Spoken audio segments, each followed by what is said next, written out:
Hey y'all, good to see you here on Grassroots Gardening. Sorry I haven't gotten back with you on the Japanese maple forest. If you watch both of my channels, the Mr. Dig channel and this one, you know I've been trying to cut back, even got some of the businesses up for sale to allow me more time to work on the projects that I really want to work on. But I was able to come and plant a few more Japanese maples here in the Japanese maple forest garden that we're creating, and they're starting to leaf out now. Spring is finally here. The garden center's wide open. The mulch business is insane right now. The landfill is still insanity. So just the same excuse as always. I've just been too busy, but I'm making steps towards freeing myself up a little bit so that I can make more gardening content for you guys here in my own yard and get it fixed up. But wait till you see some of these Jap maples that are just now leafing out.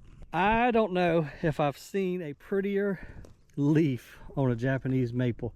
This is the Allen's Gold. Look at that beautiful color. The fringes of the leaves have got that nice pink rose color, really chartreuse gold as the name implies on the major portion of the leaf, but just an absolute stunning little guy. And I should come in and prune some of these lower limbs off, but I just transplanted them. We're going to let them rest a little bit, let them get rooted in, and then next year we can come in and start shaping. Now Luis did me a kind of a favor. I had all of my Japanese maples up there, but he needed to cut the grass, and he knew I was going to plant them down here. So he brought all of my Japanese maples and put them in the future forest area. So now I've got to kind of go through and move them in order to plant. But I will go and show you just what I've planted. I think we did this one together. This is the Sango Kaku coming out with its nice, beautiful green leaf. And then let's see. Oh, this is Nathan. So these are the spring colors of Nathan. Nathan does something really interesting, if I can show you here. As I move that leaf off the top, wherever the leaf is shaded from the leaf above, it stays more of a green color. It's more pronounced as it gets fuller in foliage, but just a really unique characteristic of this Nathan Japanese maple. Then let's see what else we got going on. I believe this one, let's see, good thing we did it. Okay, this is Viridis.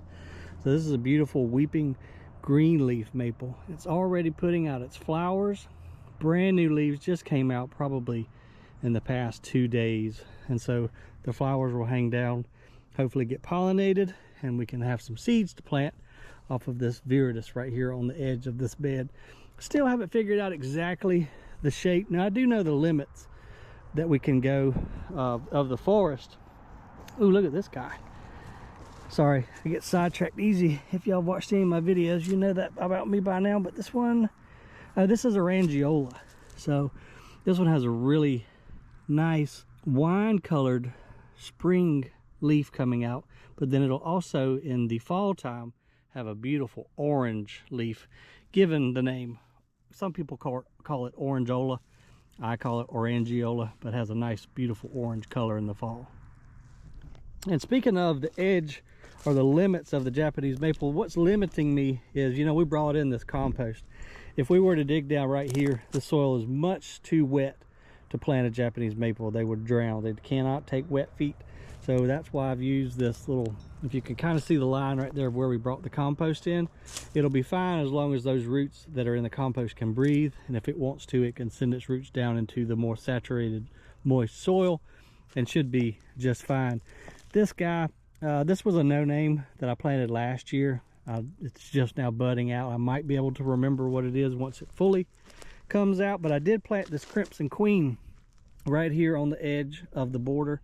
And this is one we've got down at Grassroots, and it's got a very beautiful deep scarlet emerging leaf right now that is dissected, you can see. So this is a dissectum variety of Japanese maple because it has those serrated leaves. And I know the GoPro doesn't do a great job of zooming in, but it's also in flower right now, getting a little bit of pollen on my fingertips. And then moving on next, let's see, this one is Emerald Lace. This is one of my absolute favorite Japanese maples. This one also is a dissectum, but these leaves are only like a day old right now. This is one of the more elegant, lacy, hence the name emerald lace, but just a very delicate, fine leaf maple. Just has a really unique leaf structure to it. I planted it down here on the edge so that and some of these weepers can just kind of drape out over this edge of this bed.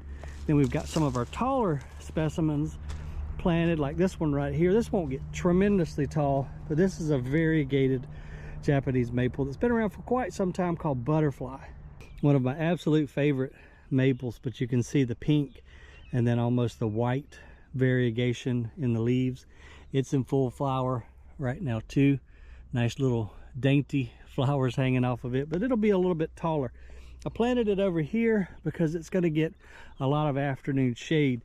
Any of the variegated maples really, especially here in zone 8B, need that afternoon shade. If you can give them a couple hours of morning sun, they just need that relief, especially in July and August. It just gets so daggum hot, the leaves will tend to burn a lot more on your variegated cultivars versus your red, you know, solid reds and solid greens. That variegation is just a little bit more tender.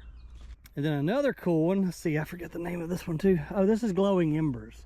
Yeah, we planted this one together in one of the more recent videos. This is one of Dr. Durr's introductions. It's also in flower, beautiful green leaf. That will change, of course, in the fall.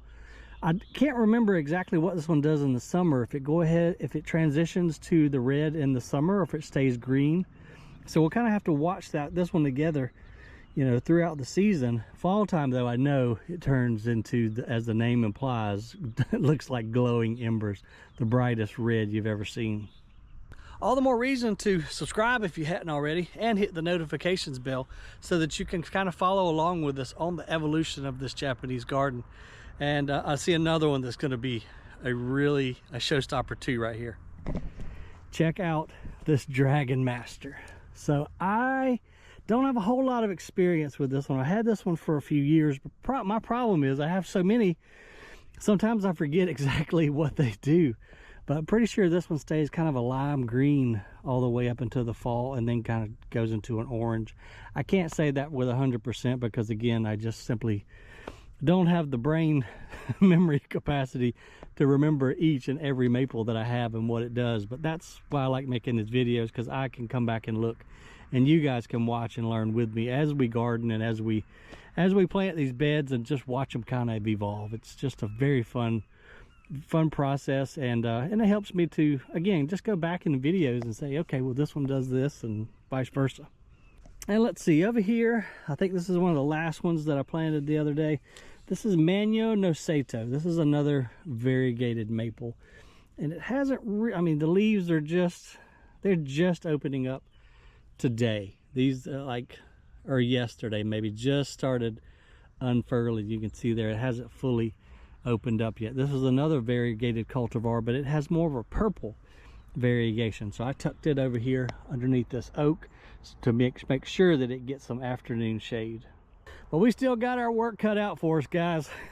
We got a bunch to plant, but I mean, look at it, they're all leafing out, and it just, I don't know, it just brightens my day when we get into this time of year, man, and all the new life starts emerging and these leaves start popping out, and it's just an exciting time. So we're going to do some more planting. I appreciate you watching. Always remember, the more you know, the more you grow. See ya on the next video.